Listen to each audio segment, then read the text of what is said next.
Hello and welcome. Today we're going to be looking at one of the more common turf species which is found here in the Central Florida region, particularly in public spaces, maybe those maintained by the city or the county, particularly along roadways and medians, and this is Bahiagrass, Paspalum notatum. And here you see one of the more common applications of Bahiagrass. If you look carefully, this is a very open, very sunny area. If you were to look at the soil, you would find it's rather coarse and very sandy. And so perhaps where other turf species would have problems thriving in that very sandy environment, this particular species will do well. And if you also know anything about this area, you would know that it's not maintained with high levels of inputs of either irrigation or fertilizer.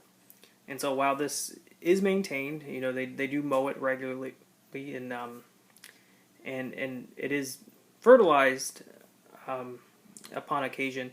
This isn't a very highly maintained or intensively maintained turf, and yet, as you can see here, we have a somewhat pleasant looking green coverage. So it is acceptable, at least in terms of this application. As we look even closer, one of the things you'll note here is that this is a very coarse textured grass, and it also has a somewhat open canopy.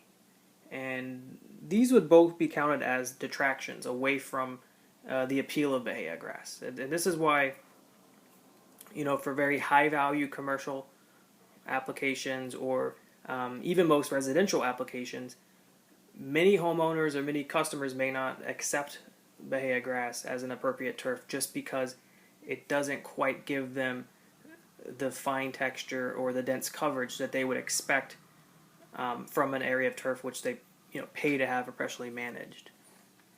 And as we look even closer, again, you can get a close-up shot of sort of the first impression you get with Bahiagrass.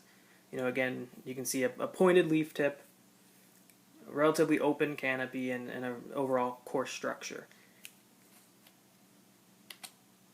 As we take a closer look here, this is upon, first removing the plant and getting right in there and sticking our eyes in it. You'll see that along the margins of the leaves and the leaves themselves, you'll see very fine hairs, but they increase in number as you move towards the base of the plant. And although these hairs are fine, which makes them very difficult to make out in this particular shot, the hairs themselves can actually be quite long, relative to the size of the plant. And so that is very distinctive when you're getting down there and really checking out that Bahiagrass. This next feature is probably the most easily recognizable structure on the plant itself, and the only problem with it being the most easily recognizable structure is that it's not always present, and this is the seed head. The seed head itself is a raceme. It's often V-shaped, and as you can see here, this is a quick sketch I made of it, and this is present a lot of the year, particularly after rainfall events, and this will emerge quite quickly after rainfall events. After only a period of maybe 2 or 3 days, you'll see these come up en masse. And so if you're driving along in your car, or if you're walking by an area, you don't even have to get on your hands and knees. You don't even have to get your face in the grass. Just, hey, from standing back from 15 feet or more, this distinctive seed head is going to clue you in that, hey, this is probably Bahiagrass we're looking at right here. But moving up to some of the other structures, again, this is another close-up, and although it's hard to make out, again, towards the base of the leaf blade, especially along the margins, as you get close to the base of the plant, you'll see some nice hairs. The sheath itself, by contrast, is usually sparsely hairy, and it's often described as being flattened. Auricles are absent on Bahiagrass, and so if you're looking for auricles, you're not going to find them. And again, as we discussed previously, the hairs on the leaf margins themselves, particularly towards the base.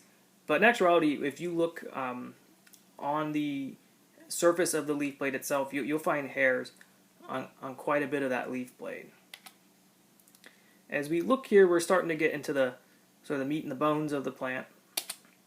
The collar on Bahia grass is described as continuous, and it will have some hairs, particularly along the edges.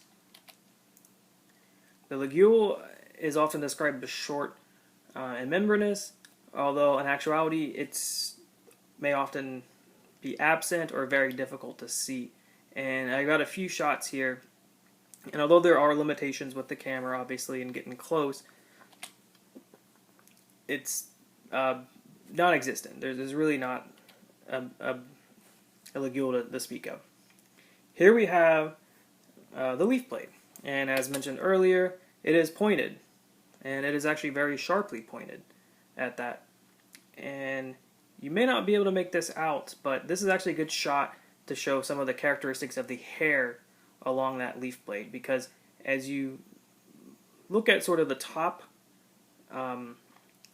half of the plant, at this point from the middle of the blade moving right, there are no hairs present.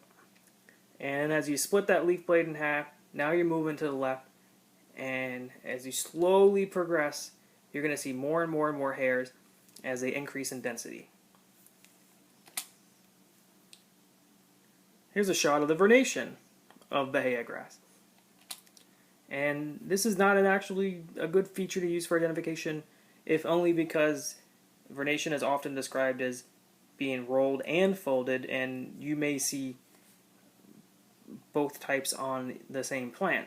And so you're not really going to need vernation to identify Bahia grass. Some of those other characteristics that we spoke of earlier are going to be more telltale and are really going to clue you in on it. But here it is for you. This is appears to me to be folded, but again, it could be rolled.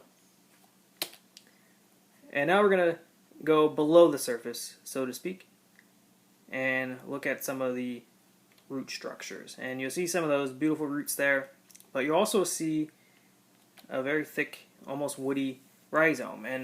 And the growth habit on Bahia grass is rhizomatous, and so you're not going to find stolons. It's not really going to be a bunch type grower. It's going to grow via the rhizomes, and so that's sort of maybe the last characteristic. You're assessing the site. It's maybe an open site, very sunny, low inputs of maintenance, and you get closer, you see the coarse structure, maybe you see those flower heads, the seed heads popped up everywhere. It's going to clue you into Bahia grass.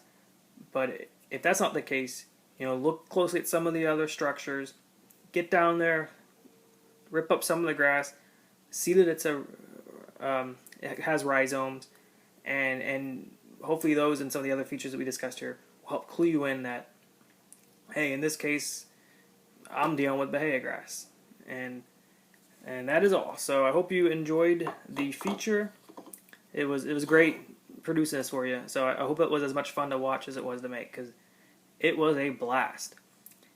Until next time, this is Identifying Turfgrass with Travis, and I hope you have a great and lovely day.